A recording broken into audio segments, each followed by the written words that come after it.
Yo, it's Mike Mead and Hammah on the mic. Old school sports Boston, we keep it real tight. Celtics, Sox, Bruins, Pats, we talk that fire. Boston's rawest voice and taking you higher. Welcome back, everybody, to Old School Sports with Mike and the Hammah. I want to let you know we're on the road today. We're at Tom Handerham's house in Pembroke because he had a right hip replacement. And he's not going to let that get him down now. Show must go on, man. The show must go on. So we're out here in Pembroke, and we're living large here. And we're going to get right into it. Let's start with the Red Sox.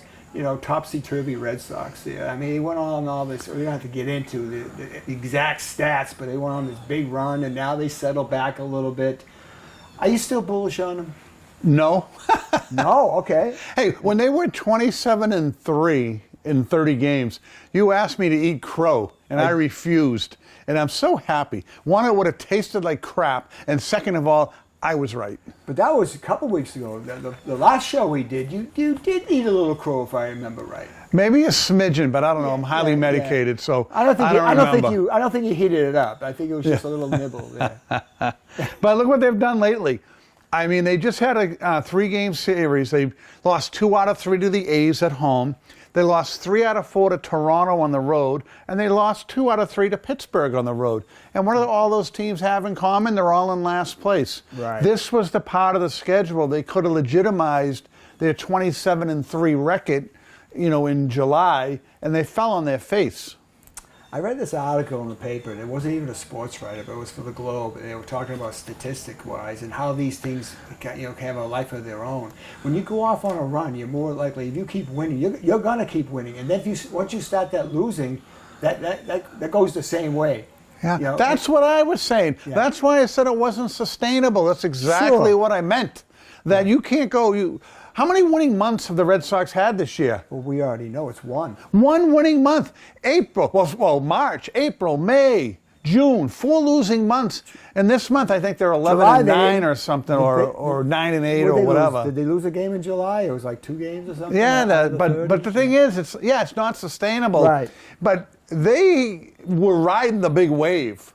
And that wave has come crashing down. I mean, when you got players, like I looked at last night's lineup, yeah, they scored a lot of runs, but this lineup's a joke. Siegler and Sogard and Gasper and White. These guys don't belong in the major leagues. And a lot of them are just bench players that, if they are major league players, they're replacements. They're not starters. They're winning with duct tape and bubble gum. The saying is, water will seek its level, and yeah, these guys on the back of their Topps card there, it's gonna show their lifetime average is 188 or something. Yeah, true. But they are gonna get a couple players back.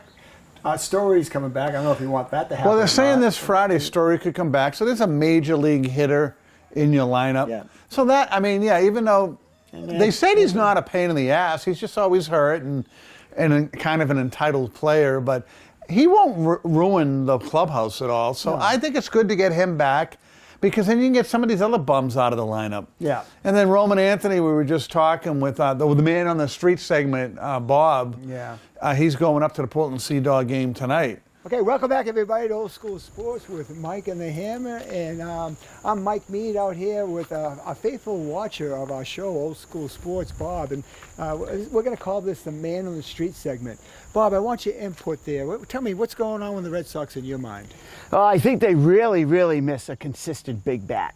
Like, they miss a guy like David Ortiz that can come to the plate regardless of the game, and you can count on, or mostly count on, that you're going to get a good hit. I think they really missed that. And that they had that great run, then they had that negative run, right, that they just went through, and nobody could get them out of the funk. So they miss a big bat like that. And they also have a degree of schizophrenia, I think. So maybe Ortiz will come back. I don't think so. But I do think they miss that big bat that's a threat. They don't really have any threats in the lineup right now. Final question about the Red Sox. Yeah. Then we'll move on to the Patriots. Are they gonna pull this out? Are they gonna A, make the playoffs, and B, are they gonna do any damage? I think they might make the playoffs, right, in one of those wild card positions, but I don't think they're going to get any farther than that. Okay. Because I just don't. I think the lineup is too inconsistent, and I don't think that they've got somebody that you can depend on, like a Manny or a David Ortiz, right? When they came to the plate, you kind of always knew something could happen. Well, maybe that guy's Roman Anthony. I heard he's coming back. I don't doubt that. I think Roman Anthony's milking this injury for as much as he can. Whoa. So Okay. I am not. Roman Anthony has tarnished, in my opinion. So. All right, I got you. Amazing.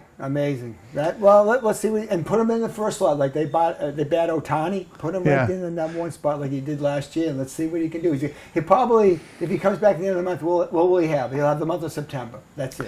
You know? Yeah, but that's all you might need. I mean, if you really think about it, because, I mean, last night they had this guy White out in left field. I mean, if he could take over for an outfield position, that'd be great.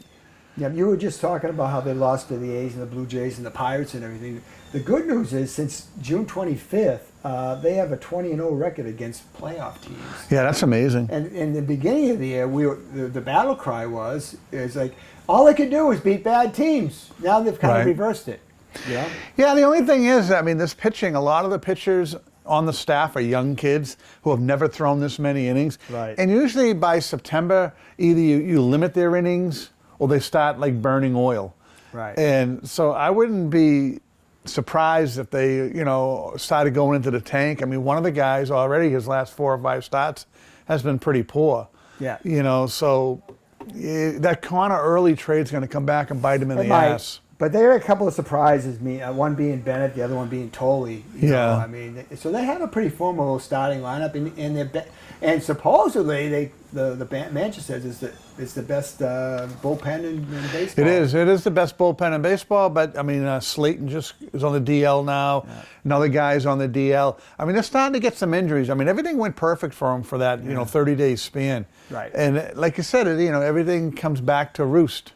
At some point or other, you are who you are, as Bill Parcells used to say. Yeah. So they're second in the wild card standings. I think they have enough to hold on. I think they're gonna be in the playoffs there. How far that goes is another story. Well, that's the thing. I mean, the American League is so down this year that last night the Red Sox played Arizona, who's 11 games over 500. They're not even in a wild card spot in the National League. Yeah. And in the American League, you can be 2 games under 500 and you're a contender for a wild card spot. Right. So that's the difference in leagues. But the Red Sox did get their catcher, the big trade they had, the Adley Rutschman catcher back. Yeah. He's been back for 6 games. He's done absolutely crap. 3 for 22, no homers and 1 RBI. But, I mean, he's still working his way through after an injury. I'd give him a mulligan for that. It's new. He'll get acclimated. I mean, again, he's a proven star, though. Right, and that's a good guy to put in the lineup. Yeah.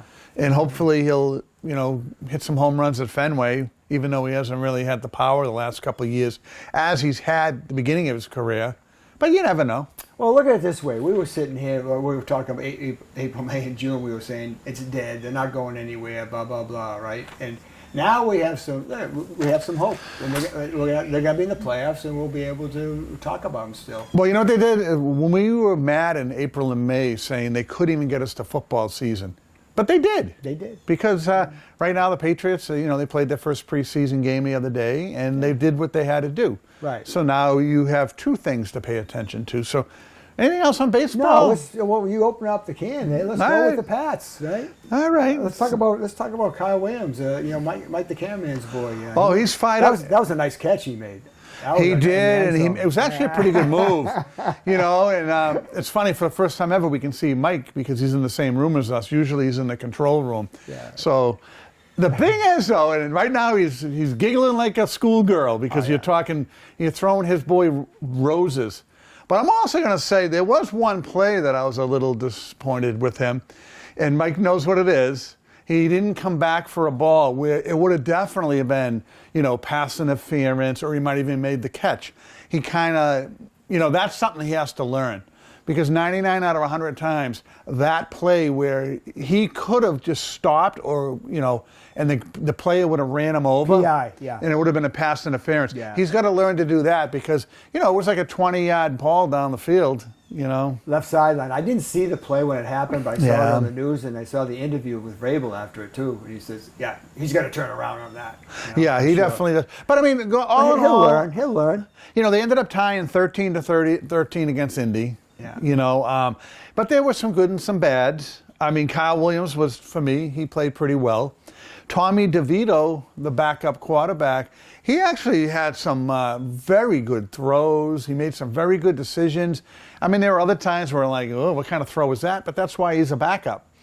But it showed you where last year they had that Joshua Dobbs or whatever, and I was scared crapless if he ever got in the game. Tommy DeVito can run a pro offense. I mean, he did it with the Giants. He won a couple of games.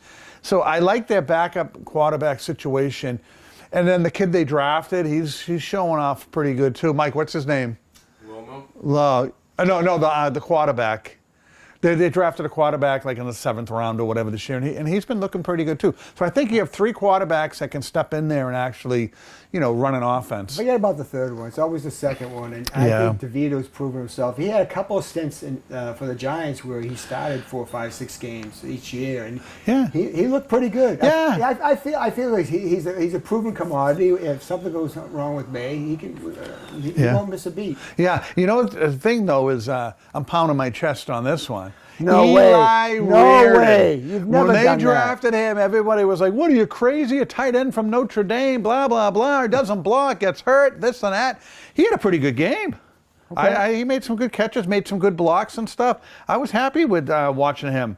Here's the thing. He's against, 2s and 3s. Let's see what he does this week because they're playing Philadelphia. If a lot of 1s will play, and let's see what he does. But you know what? You're so thin other than Hunter Henry. You need Eli Reardon to step it up. I don't know why you lead credence to any of these preseason games because it's like, who the hell's playing, right? I mean, right? Yeah. Yeah. But the big story, of course, with the Pats is Gonzalez. I mean, he's the question is whether he's going to sign. Is he going to sign time to start the year? Well, Witherspoon just signed from Seattle, and we were saying all year long that was it. Yeah. That sets the market, and you just throw him an extra $1 million or $2 million, deal done. Right. But now you're going to deal with the Patriots, okay? And they're always flim-flam in these freaking contracts. I remember Tom Brady. He wanted $20 million a year because that's what Drew Brees was getting. Yeah. They offered him $15 million, $5 million incentives, and it was incentives that were impossible to hit. So that's what they do with all these players. A lot of times it's games played, percentage of plays on the field. And you got to remember Gonzalez. Yeah, he's a great player, but he does get injured a lot. Missed the first 3 or 4 games last year. His rookie year played 3 or 4 games. Yeah. This guy doesn't want to sign a contract like that because he is not a guy that's an Ironman going to be out there 17 games a year. Right, right. So, but another thing too, they're saying, and which to me, I find this disgusting. Well, first of all, you had Gonzalez at the Celtics game going like this, show me the money in the offseason. I mean, show some class. Now there's rumors his agent wants 13% of the Patriots' salary cap going forward. Yeah. Now here's the thing. The NFL salary cap is $301 million per team. It went up $22 million this year. Every year it goes up, okay? Yeah. So if that's the case, this year, 13% of that is, $39 million. So Gonzalez wants $39 million this year. And if it goes up $22 million like it went up this year again, then he'd throw another 2.9 on next year. His salary is going to keep going through the roof till he's making quarterback money. The Patriots would be idiots to sign him to that deal, if that's true what he's asking for. I can see both sides of the equation and everything, but getting back to Brady, he wanting this money, and they were really lowballing him and everything. If you read the book Dynasty. Yeah. Okay, so Giselle was in there, and right after the Philadelphia Super Bowl, when Philly beat the Patriots, they made a decision. Giselle and Tom made, it's probably Giselle's decision, that they weren't going to re-sign, right? And mainly because exactly what you were talking about. She said that he was treating Tom just like a fifth-string player and a special teams player. But Tom was willing to do it because, hey, how many steaks can you eat? And he had so many off the field, endorsements and everything. Yeah. But you're not going to get that anymore. I mean, you're gonna have all the, especially the quarterbacks. Oh my God! I mean, Drake May's going to get his $50 million, but Drake May's not going to, excuse my language, dick around with it. He's going to say, okay, let's get this over with. He swore. That's not a swear. It's the first time ever. Oh my gosh. You're supposed to be the gentle... That's a swear? Yeah. That's where I'm from. You're like Ned Flanders. And it's like, he's, you know what I mean? It's like, this show used to be G-rated. Not anymore. So I mean, here's the thing I would do. If you can't come to, first of all, Kraft said a couple weeks ago we've offered Gonzalez the most money ever, at that position, blah blah blah. Right then I know when Kraft starts speaking, he's full of crap. Probably is the highest rated contract, but the guaranteed money, he never talks about guaranteed money, and that's where they're coming up short. Right. Okay, $101 million that Witherspoon got. You got to start there. I could see the Patriots at like 70 with incentives. So yeah, it's the highest paid thing if you meet all your incentives. Yeah. So that's why. Otherwise, he would have signed that contract already, and he didn't. It's a big game. They go back and forth, Yeah. And usually he'll be signed by the second or third game or something, Yeah. and then they'll be fine. As a matter of fact, their record will improve. I still have them at 11 wins. If Gonzalez doesn't sign, if he's actually out for the, I'm giving it 2 weeks because you know what the Witherspoon contract is, and if you're not going to match it or beat it by a couple million, per year, then trade him. Trade him for you need pass rushers. Trade him for an elite pass rusher and get like draft picks. That's what I would do because you know what? One guy he's really good, does get hurt a lot for like 2 or 3 other guys. So you're trading a quarter for maybe, a dime, and that's what they usually do. But at least if I trade him for 2 or 3 guys, I know some of those guys are going to be in the lineup. I can't guarantee Gonzalez is going to be in the lineup. I wouldn't pinpoint it to exactly what your needs are. I would just throw I'd make the calls. He's available and see what the offers come in. See how they come in. Yeah. Because who knows? You might get the best player available if you know what I mean. Instead of saying, "Okay, I need this player," we're going to give you these quality players here, and let's just see what happens. And maybe they will. Okay. Hey, I want to talk about the kicker. Borregales. Borregales. Last year we had a big debate on that. And we went back. And I won that. And you ended up that he missed a few kicks early in the year. What's his name? Romo or something? Or what was that guy's name? John Paco Romo. Yeah. Who actually missed an extra point when he was kicking for Atlanta and the Patriots won 17-16 or whatever. Go ahead. So he actually won the Patriots a game last year. Good. More than Gordon's, Oh, he did good last year. He did. He had a good year. But the coach had his back all last year, if you remember. Yep. He even gave him a game ball, and he had missed a kick during a game last year, early in the season, just to build his confidence up. So the other day, he missed a game-winning kick, a 49-yarder. Yep. And he was 2 for 5 kicking in the game. So after the game, they asked Coach Mike Vrabel, they said, "Hey, you kicker missed a couple kicks." He's like, "No, he missed 3." Right. And he's like, "There's guys kicking them in from 60 in this league." Sure. So he made a point saying this guy only kicked at 49 yards and missed. But here's the thing, and the Colts had 2 kickers on their roster. Spencer Schrader and Blake Group. They have 2 NFL kickers on their roster. They have no competition for Borregales on the Patriots. They've got to bring somebody in. Or, I would have done it. After he missed that kick, I would have just said, okay, here's a 7th rounder. Give me Blake Groupie. I think he was the kicker for New Orleans last year. He's a pretty good kicker because that Schrader guy is going to get the job. So you're going to have NFL quality kickers that are going to get released.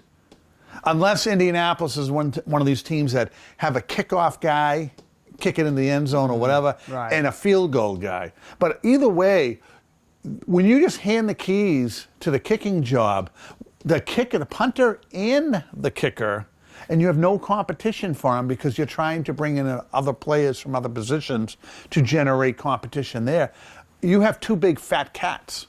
Well, first of all, you knew they were going to keep Borregales because they drafted him.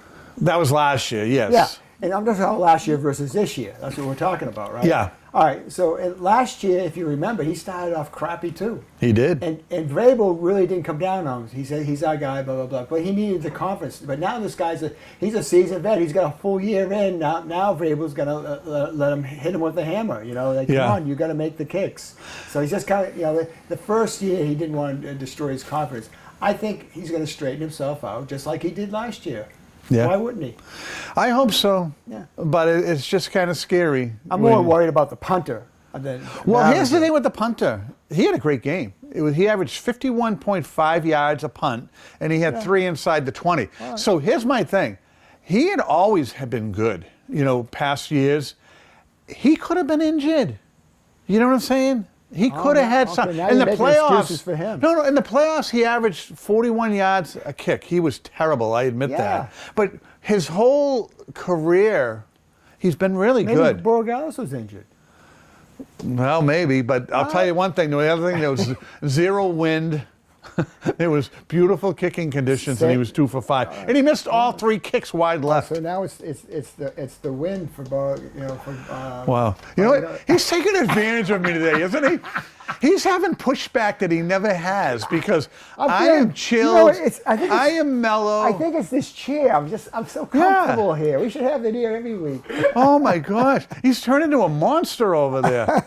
You know, he's pushing back. I'm not used to this. Let's wrap up this the Patriots. But my final question to you is the Vrabel story. Has it died down? And if it has, you know what I'm talking about with Vicini. Yeah. And if it has, is it going to resurface when they go on the road? Is it going all the fans on the road? Are they going to have signs, about mocking him for that? All right, I'll answer this question if you'll answer a question for me afterwards. Of course I will. Of course I will. My answer is, it's going to be brutal. And I'll tell you why, because you remember when I went out to Seattle and I was with those guys and we did a little Seattle preview. Yes. 2 out of the 3 guys, the Seattle fans, were both trashing Vrabel at that point. Yeah. And those are the most mellow guys there are. Yeah. And they were trashing him. So that tells me it's going to be all over Vrabel everywhere he goes. Before you went, you were saying, the guys you were going yes, with, I was shocked. They're not going to say boo, right? I was shocked that they were standing up and saying that, oh yeah, your coach, he has to pay attention more to the players in the game than the women on the sidelines and this and that. I was shocked to hear that. So that tells me if these guys are doing it, it's going to be brutal every road game this year. Besides, it's fun. Do you remember with Welker with the feet with Ryan and everything? Yeah, that was fun. It's fun stuff. Yeah. You got to do it, right? Yeah. The other thing, too, though, I'll say, though, is it's a good thing to bring a team together. We're going to rally around the coach. I mean, last year, the Patriots set an NFL record 9-0 on the road. Yep. This could help them because their road games this year are freaking tough. Everywhere they go is a battle. But they are a better team. They are a better team, yeah. True. So I think it's going to happen. I just hope that there's no more that comes to the story. Because you know how this is. I could see the Tuesday before the opening game when the Patriots are playing Wednesday, September 9th. I could see September 8th, more stuff drops, from TMZ or whoever on Mike Vrabel. So if you can get past game 1 without any more reports of his infidelity, then I think it's just going to be fan stuff that you got to deal with. So hopefully that's the case. The TMZ waits for that stuff too. They wait till the day before. Plus they're kicking themselves because they had the story first and they turned it down. And that's when the New York Post got it and stuff like that. So the people from TMZ, they love to break those stories, and they didn't get they had the opportunity to, and they blew it. And they're digging their heels in. They're going to find more stuff. But like you said, the team might use that as a rallying point. They might okay, bring it on. We got our coaches back. Yeah, if you keep winning, then it's good. If you're in a 3-game road losing streak, it can kind of turn the other way on you. I don't see that. I think the Pats are going to have a decent year. Really good year. Here's my question to you. Go ahead. Cut-down day is coming soon. This week, obviously, they have the Philadelphia practices, and then they have a short Joint week practice, next week. Yeah. And then in Cleveland. How fun is that? You're going to go to freaking Cleveland on a short week to play your last preseason game. Talk about I'm faking an injury for that one. Yeah, how many people are even going to take the flight? I know, right? So here's the thing. You got to cut down. Most teams keep 6 wide receivers. The Patriots have 7. Okay, so A.J. Brown, he's on the team. Yep. Romeo Doubs, off-season signing, definitely. on the team. Kyle Williams, Mike's boy, definitely on the team. I think so. High draft pick last year. Here's where it gets now shaky. Mac Hollins had a good year last year, right? He, big receiver, he's a tall receiver. I would love to keep him. He's a $5 million salary cap hit. Hopefully they keep him.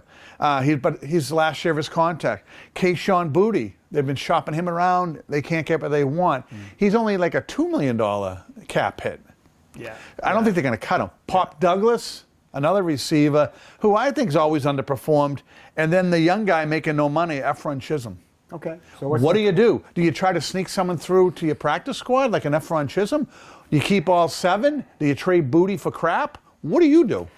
I would like to keep him, but I know, look, by keeping him, that's gonna have other positions going to be shortchanged. But if someone's going to go, I think it's going to be Hollins, Mac Hollins, because everybody else is going to stay. And the reason Efron Chisholm will stay is because he probably doesn't make that much money at all, and he's got a lot of upside. He's got a lot of Amendola and Edelman in him, and all that, and Welker in him, potential, and he's a special teams guy. And they have enough. My statement is don't get rid of Booty. Booty. Maybe they're shopping him and everything, but I don't think they're seriously shopping him unless they get a deal that they can't refuse. Well, all these Patriot deals the last few years have been, we'll send you the player. Like they just pulled this thing with Miami. They sent them a player, and a 7th rounder, and got a 6th rounder back. Okay. And that's how they've been doing all their freaking deals lately. Yeah. So I got a feeling that's what it'll come down to. You're going to send him off to a team that needs receivers. Who knows? He could end up in like a Green Bay or something, and for a 6th and give them a 7th. But I wouldn't do it. I'd hang on to him for depth, because you know what? Guys can get hurt. Yeah. You know what I mean? And the biggest reason they're getting rid of him is because he's kind of an A.J. Brown prototype, the same type of receiver. So what? Like you're saying, depth, right? Yeah. Someone's going to get hurt.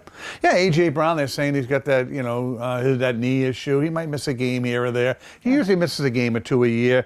Romeo Dobbs, he always gets concussed. It's happened a couple times, right? So he'd be like a pretty good fill-in guy. Kyle Williams, if he gets overwhelmed with the offense or whatever. He's got loads of talent. You just got to learn the playbook. Hollins was out a bunch of games last year before the playoffs. Sure. So, and then even like a Pop Douglas, he's always underachieved in my eyes. People love him because he's got a cute little name, but I don't know. Well, it might not be injuries. It might be that A.J. Brown hasn't finished his book yet. He's got to stay on the bench. He is like, have you seen the odds on him for being like MVP this year? They're freaking shockingly high. As far as, he's a top 10 candidate for MVP. You know why? Yeah. He's pumped. He said, I've always wanted to play for the Patriots. Yeah. And Check that out, Mike. Unless I heard it wrong, but I did see it where somebody had posted something and saying that maybe it was like, maybe it was like top wide receiver or something. He's up there. Wow. So they're expecting huge things. He's got a quarterback that can finally throw him the ball. Yep. He's in a situation he's always wanted to be in. He was a lifelong Patriots fan growing up. Yes. And he's playing for his favorite coach. And he got the money, and he's got the money he wants. There's nothing he can bitch about. Don't worry, be happy. Yeah, He's happy. So I think he will be. That's a wrap. Wrap it up. Let's talk to the Women's League. Oh my God, the WNBA. WNBA. Why is it when Sorry, Colleen. Why is it when they make news, it's always like bad news? It is. It's just. It's time for a new direction. Give me the names of those two guys that were former NBA players. I got it right here. Well, here's how it all started. Let's start from the beginning. Go ahead. Sophie Cunningham was on a show. She plays for Indiana, and she was on a talk show, and she was talking about should transitioning men play in women's sports? Talking high school, college, this and that. And she said, absolutely not. It's too big of an advantage, for them to go into play against the women. Right. They're stronger, bigger, this and that. It was just a comment. That was her opinion. So she's gotten so much backlash from that, from, high ups, like from this Kathy Engelbert, who runs the WNBA. The commish. Yeah, the commissioner's trashing her. Her, Indiana Fever coach is trashing her. And then, they played against another team, and the opposing coach was wearing a shirt saying trans is accepted or whatever. So they made a big issue out of it. And then a couple players, former NBA players, came out. Enes Kanter, who used to play for the Celtics and the Knicks and this and that. I remember him, yeah. And he looked at the bylaws of the WNBA, eligibility rules, and he's just calling it out because they're all trashing this one woman for saying that she doesn't think men should be able to play. And the bylaws say any transitioning woman and anyone who identifies as a woman can play. So Enes Kanter said, on game day, I identify as a woman. And they're like, you're really going to do this? He's like, yeah. He put his name in for the WNBA draft in 2027. And that was followed by Royce White, who was a number 1 pick in the NBA a few years ago. Only played 6 or 7 games, didn't really catch on. But he said the same thing. Well, he said he identifies himself as a black lesbian. Yes. With a straight face, he was saying. He was saying that during an interview, yes, even though, yeah. So these two players, now they got to figure out what's the WNBA going to do. Are they going to change their bylaws? They'll have to. And if they do, Enos Cantor said, I'm going to sue the league. Let them. So they're in like a problem now where they were open to everybody, and now they got to kind of either fine tune it or, yes, let them in. They can't let him in. I would be shocked if that happened. I mean, you got to start letting guys in, and before you know it, you got these guys that were big high school and college stars and didn't make it in the NBA, but they're really good. And they say, "Hey, I always felt they want to get in touch with my feminine side here. I identify as a woman, and you got half the league is men, right?" Yeah, They're there's not gonna this let it happen. billionaire. No way. I wish I remember his name. He came out. He's trying to get a new team in Nashville. He's like, I'm going to name the team the Nashville Balls and only have trans players on my team. And we're going to have a bigger dynasty than the Celtics ever had, than UCLA ever had. And he's just like, we're going to win every game for 5 years in a row. It's not going to happen, Tom. Yeah. I got one question for you. Go ahead. You play 3 times a week. I do usually, yes. All right. So would you think about, as a 72-year-old guy, would you think of throwing your hat in the ring and playing? How do you think you'd do? Okay, so I'm going to go back about a dozen years or so when I used to play at this place in Pembroke, right? Yeah. And so I was in my 60s then, early 60s, and most of the guys were around my age, a little bit younger.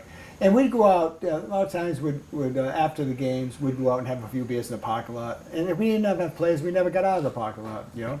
But the conversation would turn to how would we do as a bunch of Tuesday night players against these college girls, right? Yeah. Not even WNBA. And they were all like, "Oh yeah, we'd give them a good game." And matter of fact, a lot of them were in agreement that we'd basically trounce them.